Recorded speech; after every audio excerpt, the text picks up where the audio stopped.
So that's kind of all right. So I'll let you find that if you want to take a look at that. Okay. Let's come back to this. So what I want you guys, let's answer these questions, and then I'm going to unleash you on this. See if this free pen works. Yay. So what do you get for? Let's just copy this stuff down. What do you get for R? We get negative 0.339. All right. So let me bring this in. I'm going to give you this. So let me show this to you. I'm sorry I don't have things like together, but my whole being for the last couple of days has been grading your tests. Okay, there it is. No. I just want to show you. You don't have to use this table I'm about to show you. I'm actually just going to give you the number, but I want to show it to you once at least. Don't worry, I'm going to switch over. Okay. Where are you? Where are you? Here it is. It's very tiny. There we go. So somebody tell me, how big is the sample here? 1, 2, 14? 14? So see here, you're not going to have to use the table. So I would look at 14. Yeah. Look at this. Oh shit, alpha's 0.05, alpha's 0.01. So I normally use 0.05. That's the one that's most often used. So the R value to show correlation at all, to be evidence of correlation, because what is this? What did I get my data from? I got it from a sample. Oh shit! So anything I see has to be like kind of powerful. We know that from to show anything about the whole population. So in order for the population involving number of beers you drank and tests you made, grade you made, to be correlated, my R value has to be bigger than this.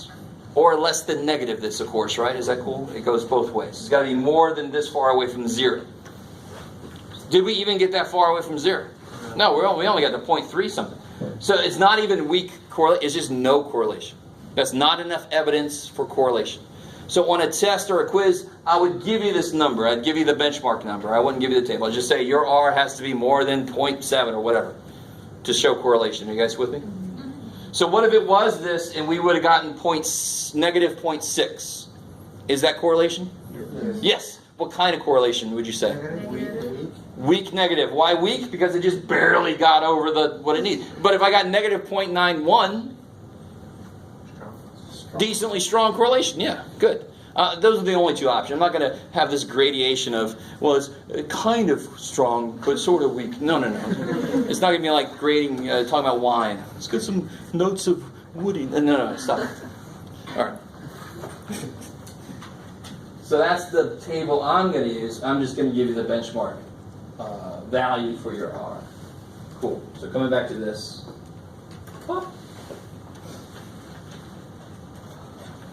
I still have to show you how to get this in I want to get the picture drawn on the calculator. And so do you, because you're going to have to come up and show me that picture during the final exam. You've got to show me on your calculator.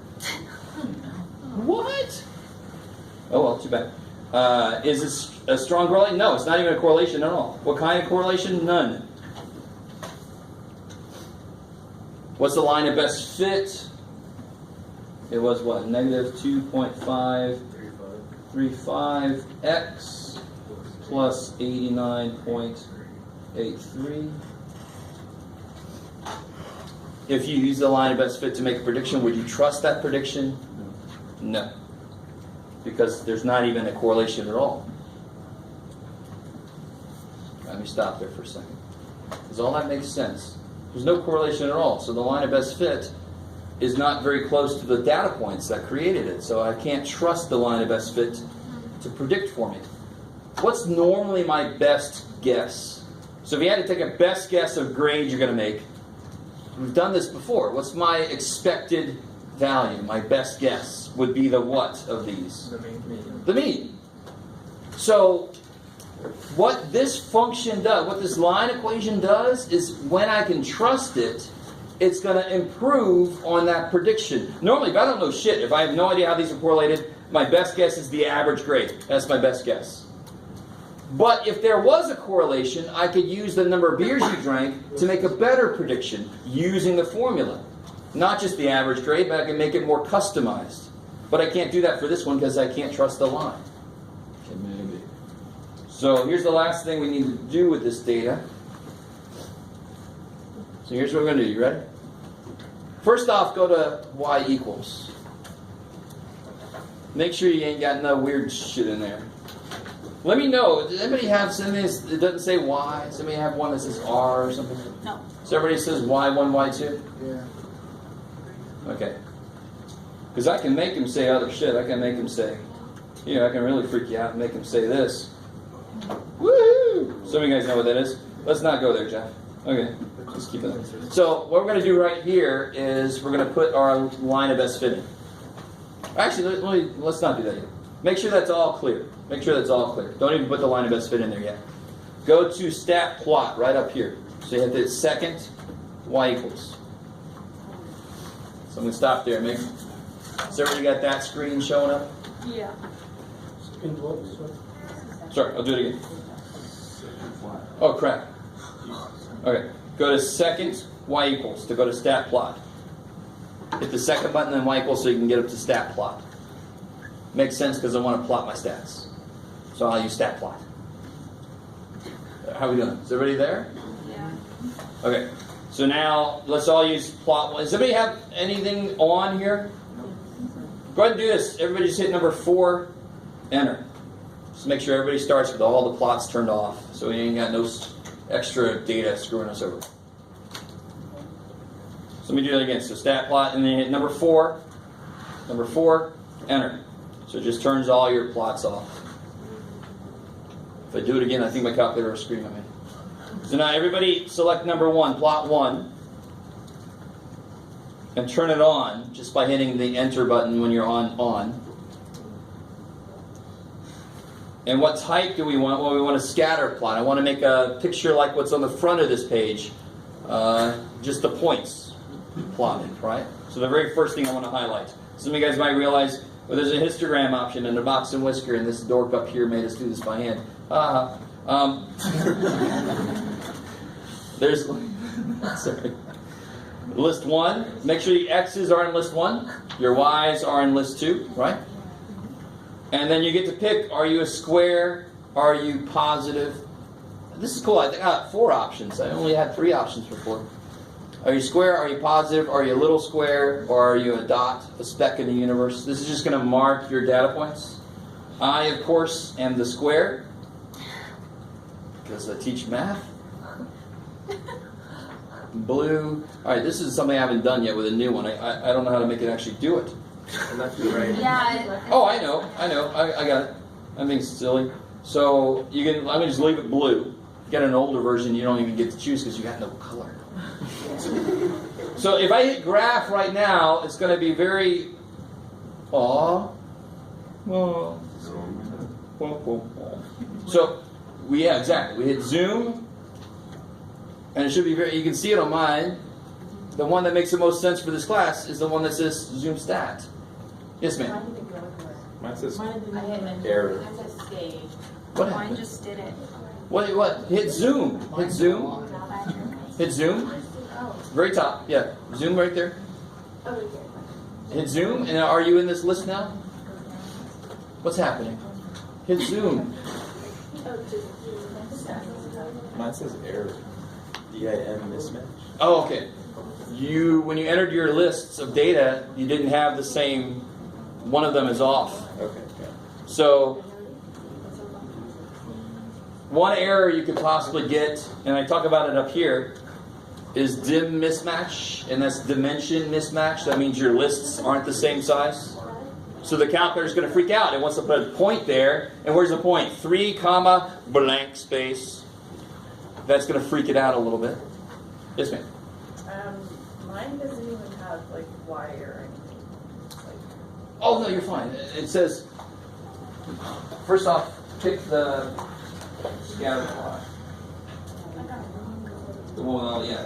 And now it's going to go. Go ahead. What looks like There you that. go. Cool. All right. Is everybody with me? So now you hit zoom 9, and it'll find your points for you. So that looks like I tried to. It looks like I tried to do this one. Good job. I did okay. Because this I just did in Paint or something, and they were like, "Let me estimate where these dots are." I am that big of a geek. Okay. Is everybody with me there?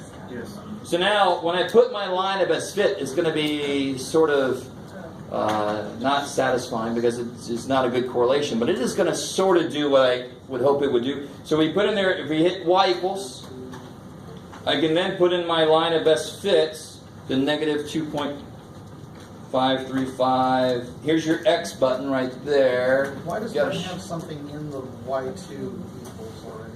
Just to delete it. Because your calculator, when you're not using it, it just does its own thing. It's like Toy Story.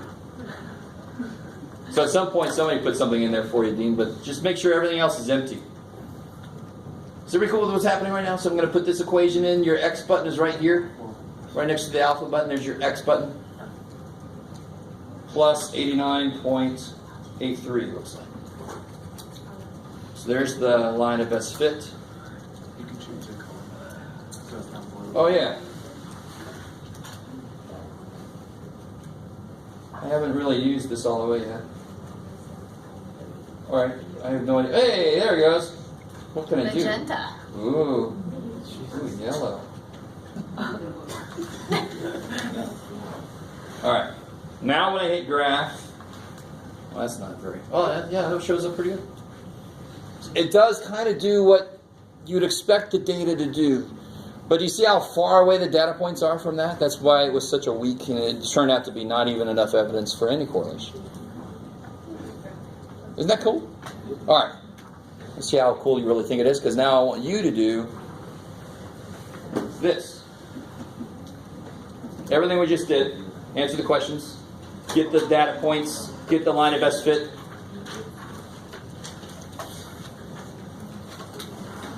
Do it. And that's what you got to come up to me and show me while you're taking the test. You show it to me, and then I mark it off, and there you go. Yes? Okay. With the syntax here? Yeah, there's a negative button and a minus button.